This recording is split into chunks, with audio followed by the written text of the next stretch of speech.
إما أن العبد يصدق مع الله ويعلم أنه يعامل ملك الملوك وأنه يعامل من يسمع ويراه فيري الله من نفسه الصدق. Celui ou celle qui subit une injustice doit absolument trouver la force intellectuelle et dogmatique de résister. On parle donc d'une résistance qui est basée premièrement sur nos croyances, puis deuxièmement, cette même croyance renforcée, ordonnée par une intelligence d'analyse et d'unité.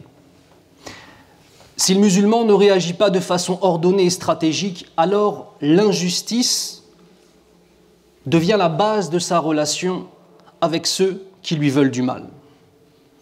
Après avoir trouvé la force nécessaire dans son cœur, son qalb, dans sa langue, ses paroles, lisan, et dans ses actions, al-a'mal, il doit donc adopter une stratégie de résistance intellectuelle et dogmatique. Mes frères, soit l'islam est vrai, la vérité pure émanant d'Allah subhanahu wa ta'ala transmise par son prophète Mohammed sallallahu alayhi wa sallam, soit l'islam est faux, c'est un des deux. Il n'y a pas de demi-mesure dans la croyance.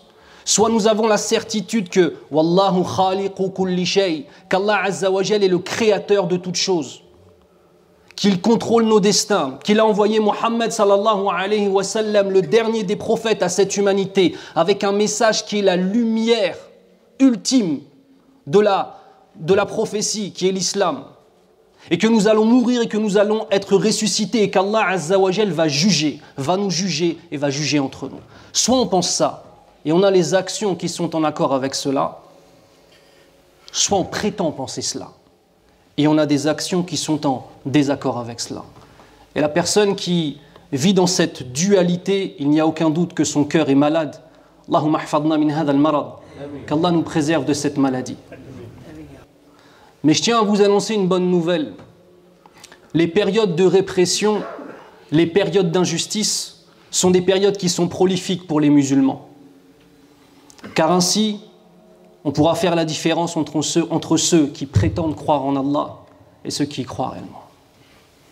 Car ainsi, ceux qui ont une force en eux, al-rijal bima'na al-kalima, les hommes réels vont montrer qui ils sont et vont résister d'une façon qui sera toujours en accord avec notre moralité, et nous allons le mentionner par la suite. Dinuna izzatuna. Notre din, c'est notre force, notre din, c'est notre fierté. Ce n'est pas nos origines, ce n'est pas notre milieu social, ce n'est pas notre parcours scolaire avant toute chose, non. Avant toute chose, c'est notre din. يقول الله عز وجل بسم الله الرحمن الرحيم ولله العزة ولرسوله وللمؤمنين ولكن المنافقين لا يعلمون وكذلك يقول الله عز وجل إن العزة لله جميعا. Allah nous dit dans le sens du verset, certes, c'est à Allah Azza wa Jal qu'appartient toute la puissance et toute la force.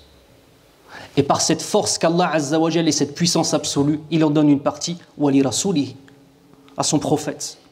Et celui et celle, alladhi yatamassaku bil kitab wa sunnah, celui et celle qui s'accroche au livre d'Allah Azza wa Jal et à la sunna de son prophète sallallahu alayhi wa sallam, pourra récolter une part de cette izza. Walil mu'minin walakin al munafiqin la ya'lamun. Mais seuls les hypocrites ne savent pas cette réalité. Combien parmi les musulmans ont oublié cette réalité? Allahumma hdina wahfadna min an-nifaq al-amali ya rabbal alamin. De même, Allah Azza wa Jal nous dit dans le sens, comme je vous le disais précédemment, certes, toute la puissance n'appartient qu'à Allah Azza wa Jal. Il faut comprendre qu'il y a deux dimensions dans notre rapprochement à Allah Azza wa Jal. Premièrement, une dimension qui est personnelle et deuxièmement, une dimension qui est collective. La dimension personnelle, c'est celle de faire des efforts, cesser de dire des gros mots, cesser d'avoir des relations hors mariage avec des femmes, cesser de voler, cesser de mentir, apprendre le Coran, lire le Coran, s'améliorer, faire des adorations, prier la nuit. Mais ça, mes frères, c'est une seule dimension, tout ça. Est-ce que beaucoup de musulmans aujourd'hui résument l'islam à cela? Ce qui est complètement faux. C'est uniquement une dimension personnelle. Nous avons une autre dimension qui est la dimension ijtima'iyya, c'est-à-dire la dimension collective. La deuxième dimension, qui est la dimension collective, c'est celle d'être au service du din d'Allah Azza wa Jal.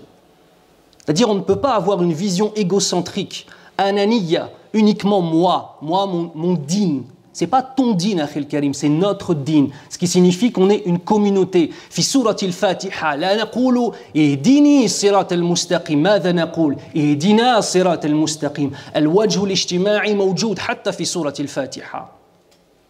Dans surat al-Fatiha, quand on demande à Allah Azza wa Jalla la guider, on ne dit pas « guide-moi sur la voie droite », on dit quoi ? « Guide-nous sur la voie droite », parce qu'on fait partie d'une communauté. Et cette communauté, il y a un investissement à avoir dedans. Et plus les temps sont durs, plus l'investissement est nécessaire.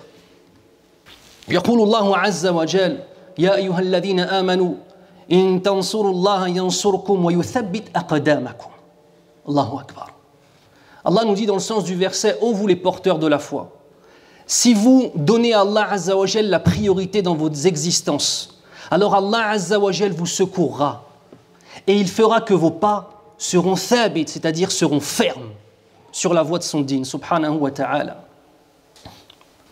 Il y a plusieurs dimensions afin de comprendre cette dimension collective, des sous-catégories.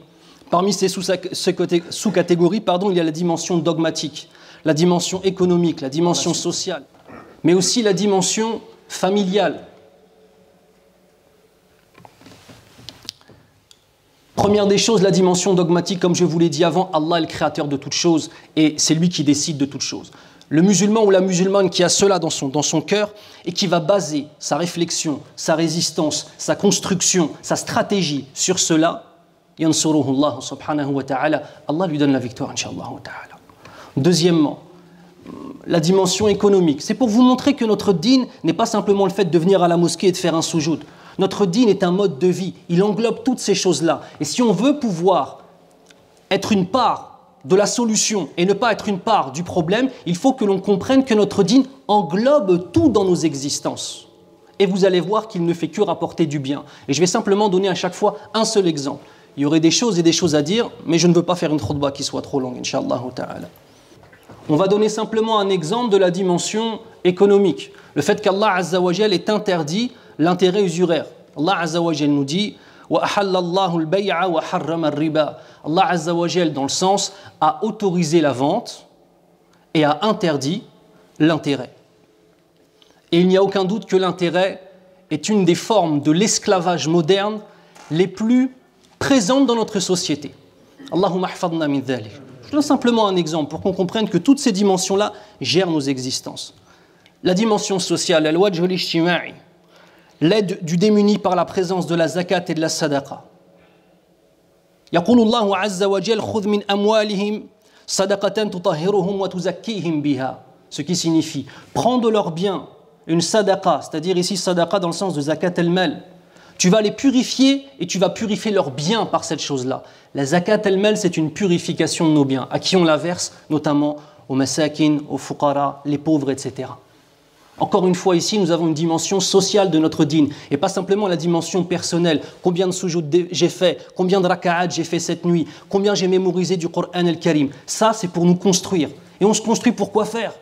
Pour être ensuite dans une communauté et travailler pour cette communauté, inch'Allah ta'ala. C'est l'intime conviction que le pouvoir doit être au service de son peuple. Fil Islam, al-hakim ala khidmatil mahkoumin. Al-hakim ala khidmatil mahkoumin, wala shakka fi dhalik. Dans l'islam, le gouverneur est au service des gens qui sont gouvernés. Il voit la maslaha, il voit l'intérêt des gens qui sont gouvernés. Il est là pour les protéger. Et c'est une des raisons pour lesquelles dans l'islam, nous avons de très nombreux textes. Où nous avons les sahaba radiyallahu anhum, wa tabi'un, wa tabu'at tabi'in, auxquels on propose d'être le émir, d'être le chef d'un pays, d'être le chef d'une ville. Parfois même, ils s'enfuient à cheval. De peur d'avoir cette responsabilité, où chacun d'entre eux refusait cette responsabilité. Aujourd'hui, nous avons des gens qui sont prêts à se battre par tous les moyens les plus sales pour accéder au pouvoir. Allahul musta'an. De même, la justice absolue que porte le système de l'islam. Yaqulullahu azza wa jal wa tammat kalimatu rabbika sidqan wa adla. Ce qui signifie Allah azza et la parole de ton Seigneur a été accomplie et complète aussi bien vis-à-vis de la véracité de ce qu'elle enseigne que dans la justice qu'elle inspire. وكذلك يقول الله عز وجل اليوم أكملت لكم دينكم وأتممت عليكم نعمتي ورضيت لكم الإسلام دينا. Ce qui signifie aujourd'hui j'ai parachevé pour vous votre religion et j'ai complété pour vous et sur vous mes bienfaits. Et je n'agrée pour vous que l'islam comme dîn.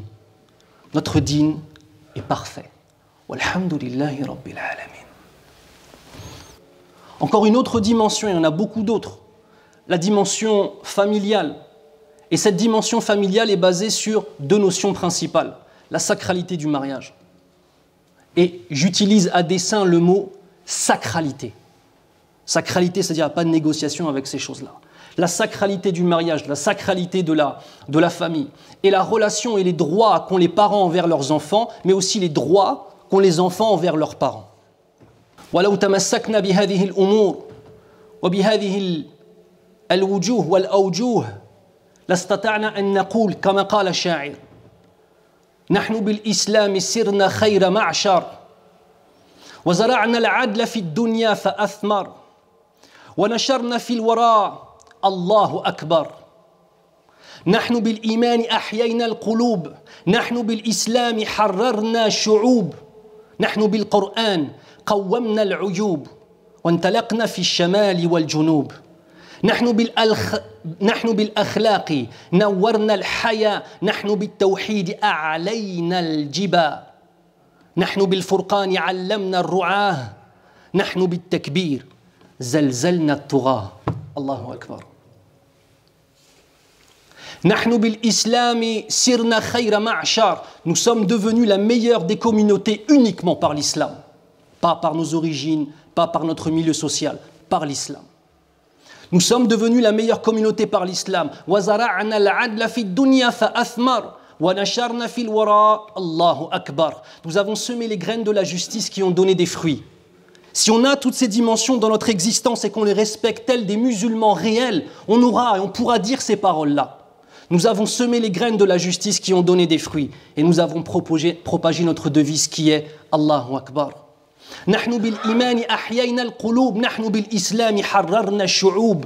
Par la foi, nous avons redonné la vie au cœur et par l'islam, nous avons libéré les peuples. نحن بالقرآن قومنا العيوب وانطلقنا في شمال وجنوب. Par le Coran, nous avons corrigé les défauts et notre message s'est propagé du nord au sud. Alhamdulillahi Rabbil Alamin. نحن بالأخلاق نورنا الحياة نحن بالتوحيد أعلنا الجبا. Par la morale, nous avons illuminé nos vies. Et par le tawhid, nous avons relevé la tête. نحن بالفرقان علمنا الرعاة نحن بالتكبير زلزلنا الطغاة. Par le discernement qui est le Coran, nous avons enseigné à tous, et ce, jusqu'au berger dans la montagne qui était isolé. Et par le takbir, nous avons fait trembler les despotes. Allahu Akbar. بارك الله لي ولكم في القرآن الكريم ونفعني الله وإياكم بما فيه من الآية والذكر الحكيم. أقول قولي هذا واستغفر الله لي ولكم وهو الغفور الرحيم.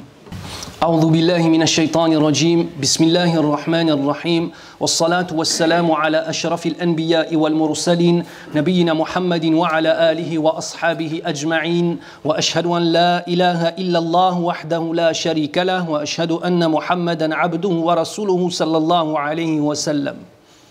Si on s'accroche à notre dîn à la fois dans la dimension personnelle mais aussi dans la dimension collective, on aura de quoi relever la tête, incha'Allah ta'ala.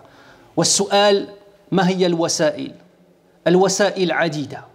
Et une question se pose, quels sont les moyens? Puisque là, nous rentrons dans une nouvelle période qui risque d'être difficile, toute proportion gardée, d'accord, par rapport à ce qui se passe dans le monde, hein, bien évidemment, toute proportion gardée, une période qui risque d'être difficile pour nous.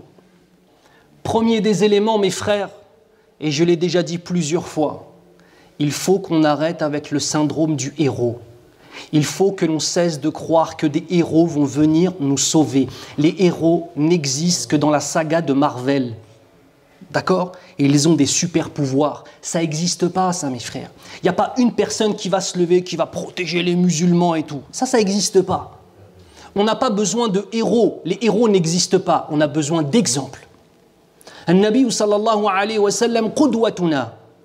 L'A'la, c'est notre plus grand modèle dans les makhlouqat, dans les créatures. Ensuite, on a les sahaba radiyallahu anhum. Et ensuite, on a warathatul anbiya, on a les héritiers des prophètes, qui sont les ulama, qui sont nos modèles, et encore d'autres personnes en dehors du ilm qui peuvent être des modèles d'intelligence, de résistance. Mais premier des éléments, il faut qu'on arrive à se dépolluer le cerveau. Il n'y a pas de héros. Et quand on attend l'arrivée d'un héros, on n'agit pas, parce qu'on a l'impression qu'il va faire tout le travail. Quand par contre on s'inspire d'exemples pour travailler en prenant la tactique, en prenant la stratégie, et en prenant la force, c'est là où on peut faire quelque chose. Ça, c'est la première des choses. Deuxième des éléments, une stratégie ne se base pas sur des miracles. On ne peut pas attendre des miracles avant d'agir. Dans notre dîn, les choses sont ainsi. On fait les causes, toutes les causes possibles, en s'en remettant à Allah Azza wa Jal et en espérant qu'il accepte de nous ces actions et qu'il mette la réussite, c'est-à-dire le tawfiq dans les choses que nous allons faire. D'accord ? Puis ensuite, effectivement, Allah peut en plus ramener un miracle. Bien évidemment, Allah Azza wa Jal fait tout ce qu'il veut. Mais dans la vie de tous les jours, Akhil Karim, quand tu veux aller au travail et que tu veux prendre ta voiture, tu fais le plein et tu conduis avec ta voiture. Tu n'attends pas qu'un ange te prenne et te télétransporte jusqu'à ton travail. Tu fais les causes. Mais néanmoins, il est possible que des miracles arrivent dans nos vies, sahih. Mais on ne fait pas une stratégie, on ne construit pas une stratégie sur des miracles. Ça, c'est du ghurur, ça, c'est des wasawis de shaitan. La'anatullah alayh. Troisièmement, faire la différence dans les moyens de résistance entre ce qui est apparent et ce qui est un travail de fond. Nous devons donc faire la différence entre, d'une part, le fond et la forme. Le fond et la forme. Un des exemples de la forme, ce sont les réseaux sociaux.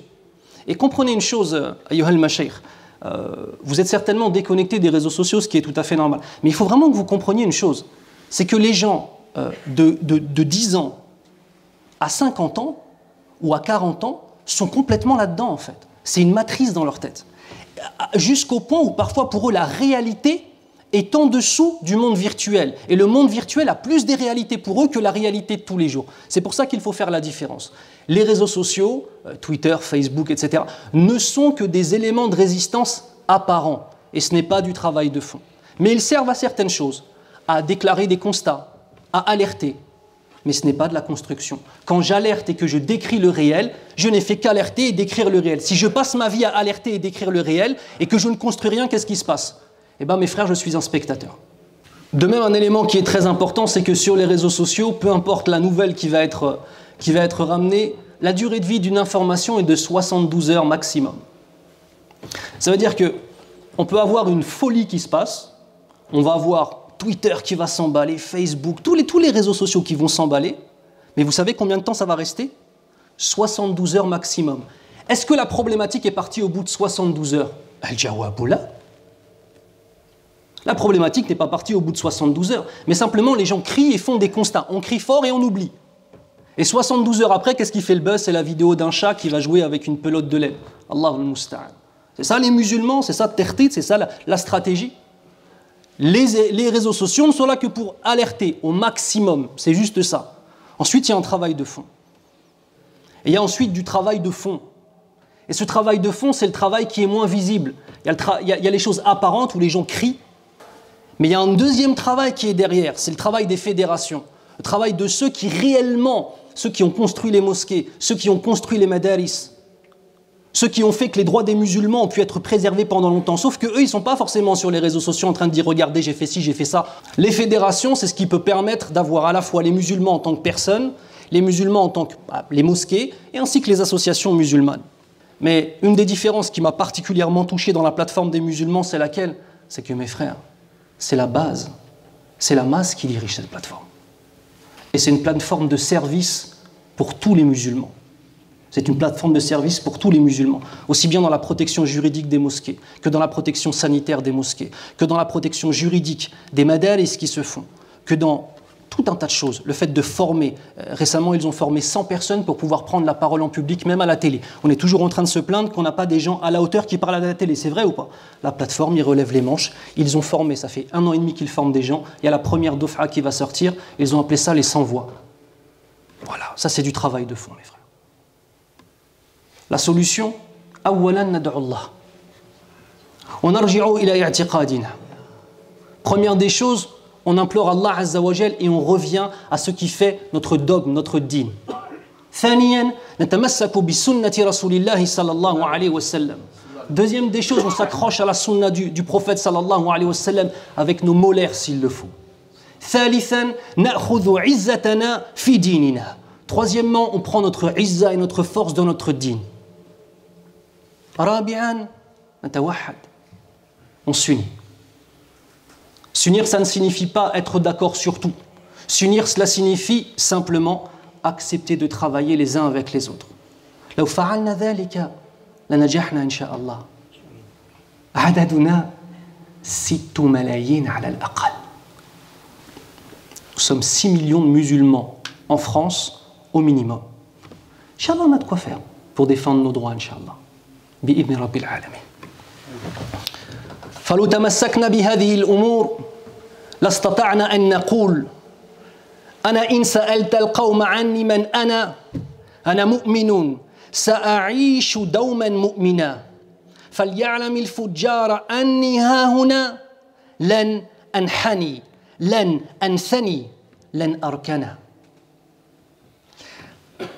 أنا إن سألت القوم عني من أنا. Moi, si les gens te questionnent sur moi, أنا مؤمن سأعيش دوما مؤمنا. Je suis un croyant et je le serai à jamais. Ya Rabbal Alamin. فليعلم الفجار أني ها هنا. Que les pervers le sachent. Je suis là et je le resterai. لن أنحني لن أنثني لن أركنا. Je ne m'inclinerai pas. Je ne m'agenouillerai pas. Et je ne trahirai pas. اللهم اجعلنا رجالا. آمين. على خدمة دينك يا رب العالمين. آمين. Demande à Allah Azza wa Jal de faire de nous des hommes véritables qui ont compris que la vraie noblesse, c'est d'être au service du din d'Allah subhanahu wa ta'ala. Ya Rabb al-Alamin. إن الله وملائكته يصلون على النبي يا أيها الذين آمنوا صلوا عليه وسلموا تسليما. وقال النبي صلى الله عليه وسلم من صلى علي الصلاة صلى الله عليه بها 10. اللهم صل على محمد وعلى آل محمد كما صليت على إبراهيم وعلى آل إبراهيم وبارك على محمد وعلى آل محمد كما باركت على إبراهيم وعلى آل إبراهيم في العالمين إنك حميد مجيد. اللهم وحد صفوفنا. آمين. On demande à notre Seigneur d'unir nos rangs, Ya Rabbal Alamin. اللهم اجعلنا نرجع إلى اعتقادنا وتعزنا بديننا, Ya Rabbal Alamin. On demande à notre Seigneur de nous faire revenir à l'essentiel de notre dogme, de notre croyance, et qu'Allah nous donne la force et la puissance par notre dîn, Ya Rabbal Alamin. اللهم احفظ دماء المسلمين في كل مكان, Ya Rabbal Alamin.